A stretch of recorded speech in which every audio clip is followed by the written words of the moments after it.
Indian Finance Minister Arun Jaitley has unveiled tax reforms and plans for big spending on transport infrastructure in his budget for the coming financial year. Narendra Modi, the Prime Minister swept to power last year, had promised voters economic development and millions of jobs, and the weighty budget documents show how the government intends to start fulfilling those pledges.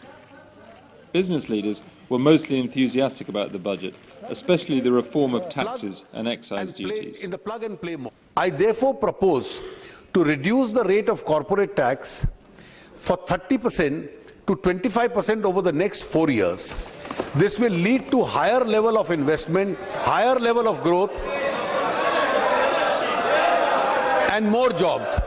Business leaders were mostly enthusiastic about the budget, especially the reform of taxes and excise duties. Currently it's very inverted. It's cheaper to import a full product than it is to actually assemble it or make it in India.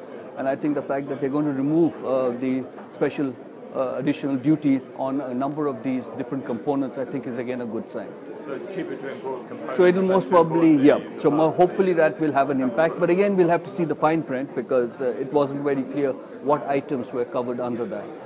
Some were worried not just by the lack of detail, but by the government's difficulties in pushing land and labour reforms through a reluctant upper house of parliament. Well, I believe it's a good budget. The key thing is going to be the implementation of a lot of these infra projects. Tied in closely is the land acquisition bill, which is again up in the air for some possible dilution. What effect that has on our ability to actually build the projects is now not going to be finance, but it's going to be other real-life issues on the ground like land acquisition. Kiran Mazumdar-Shaw, the boss of biotech group Biocon, has similar worries, although she says Mr. Jaitley's budget shows the Modi government to be serious about reform. The two critical issues really are the land reforms and the labour reforms. Otherwise, if you look at it, most of the other areas have been, fairly well addressed, and I don't think those are going to be the critical issues.